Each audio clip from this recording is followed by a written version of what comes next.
Hi friends, welcome back to my channel. வாங்க இன்றைக்கியோட 5 news என்னங்கிறத பார்த்துருவோம். நாம் பார்க்க போகிற முதல் செய்தி முதல்வர் விஜய் அவர்கள் மீது தொடுக்கப்பட்டிருக்கிற 3 வழக்குகள்.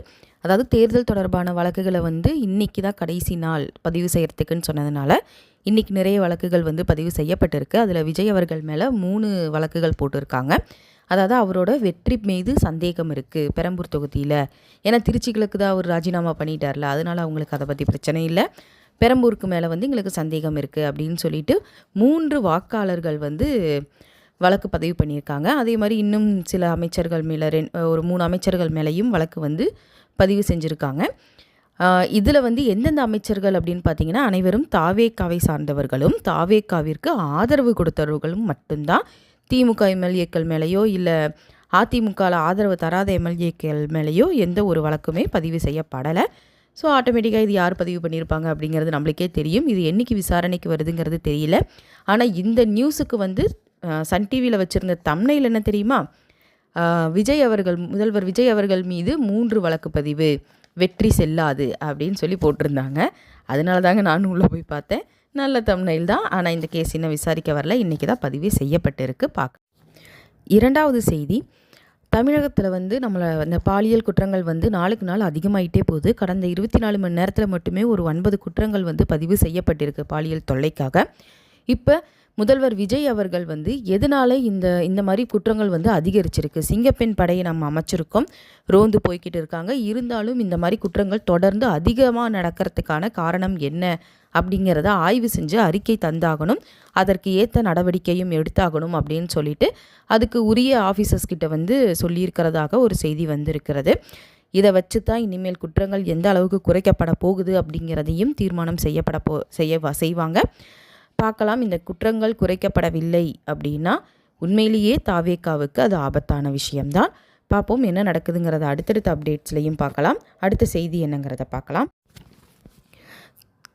தூத்துக்குடியில் கப்பல் கட்டுமான திட்டம் வரப்போகுது அப்படின்னு சொல்லி பேச்சுவார்த்தைகள் இருந்தது இல்லையா? அது உண்மைதான். இப்போ அமைச்சர் கீர்த்தனா அவர்கள் விஜய் அவர்களை சந்திச்சிருக்காங்க.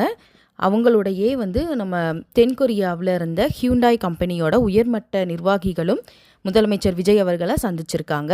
இந்த தூத்துக்குடியில் 38,000 கோடி முதலீட்டில் 15,000 பேருக்கு வேலைவாய்ப்பு வழங்கும் விதமாக கப்பல் கட்டுமான திட்டம் அமைக்கிறதுக்காக தான் இந்த சந்திப்பு நிகழ்ந்திருக்கு.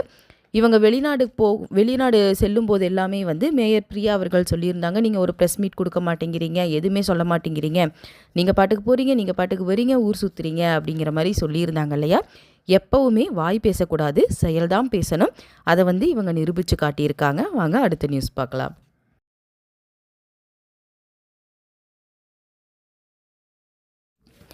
மதிமுக தலைவர் வைகோ அவர்கள் முதலமைச்சர் விஜய் அவர்களை சந்திச்சிருக்காங்க. சந்தித்ததுக்கு அப்புறமா பத்திரிகையாளர்கள்கிட்ட முதல்வர் விஜய் அவர்களுடைய ஆட்சி மிகவும் சிறப்பாக இருக்குது அப்படின்னு சொல்லியிருக்காங்க. இதில் முக்கியமான விஷயம் என்னென்னா, வைகோ அவர்கள் திமுக கூட்டணியில் இருக்கிறவங்க. அதே நியூஸில் அவரோட 2 எம்எல்ஏக்கள் சீக்கிரமே ராஜினாமா பண்ணிடுவாங்களோ அப்படிங்கிற மாதிரியும் ஒரு நியூஸ் பரவிட்டு இருக்குது. என்ன நடக்கும்னு தெரியல. திமுக கூட்டணியிலேருந்து ஒவ்வொரு கட்சிகளாக கலண்டுட்டு இருக்குது. நம்ம வாடகை காலில் நிற்கிறோம், வாடகை காலில் தான் சிஎம் அவர்கள் அமர்ந்திருக்காங்க அப்படின்னு அவங்க சொன்னாங்க சேரில். ஸோ இப்போ நடக்கிறத பார்க்கும்போது அவங்களுக்கு சேரும் இருக்காது, காலும் இருக்காதுன்னு நினைக்கிறேன். வாங்க அடுத்த நியூஸ் பார்க்கலாம்.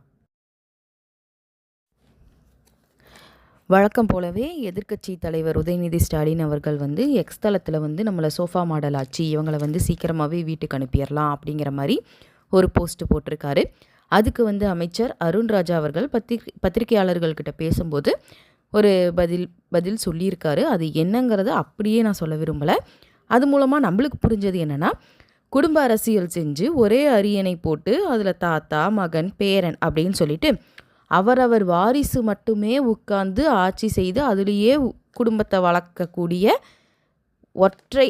ஒற்றை அரியணை அரசுக்கு ஜனநாயக சோஃபா போட்டு அதில் முதல்வர், அமைச்சர், மக்கள்னு சொல்லி எல்லாரும் சேர்ந்து அமர்ந்து ஆட்சி செய்யக்கூடிய இந்த சோஃபாவை பற்றி உங்களுக்கு தெரியாது அப்படின்னு சொல்லியிருக்காரு.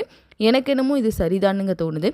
ஒருத்தர் கட்சி ஆரம்பித்தார், அவருடைய பேரன், இப்போ பேரன் இருக்காரு, அவருடைய மகன், பேரன் அப்படின்னு வரிசையாக அவங்களே உட்காந்து அந்த சேரை தேய்ச்சிட்டாங்க.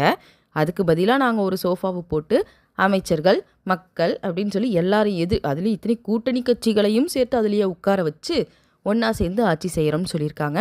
இனிமேல் உதயநிதி அவர்கள் சோஃபா மாடல் அரசு அப்படின்னு சொன்னாங்கன்னா உண்மையாகவே சந்தோஷப்படுங்க, வருத்தப்பட வேணாம். இனிமேல் நான் வருத்தப்பட போகிறதில்ல.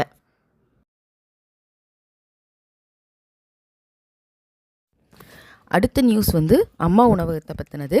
அதாவது அம்மா உணவகத்தில் வந்து 1200 இட்லிகள் பக்கம் தயாரிக்கிறாங்க. அந்த இட்லிகள் அரை மணி நேரத்திலேயே வந்து காலியாகிறது, முடிஞ்சிருச்சுன்னு சொல்கிறாங்க அப்படின்னு சொல்லிட்டு மக்கள் வந்து ஒரு சில சேனல்ஸில் இன்டர்வியூ கொடுத்துருக்காங்க. அதாவது என்ன நடக்குதுன்னா, ஒரு சிலர் போய் பல்காக கொஞ்சம் இட்லிகளை வந்து அங்கே வந்து 1 ரூபா தானையா, ஸோ பல்காக வாங்கி கொண்டு போய் வெளியே 10 ரூபாய்க்கு விற்கிறாங்க அப்படிங்கிற மாதிரி அந்த மக்கள் வந்து சொல்லியிருக்காங்க. நிறைய மாவட்டங்களில் இந்த மாதிரி நடந்துட்டு இருக்குது.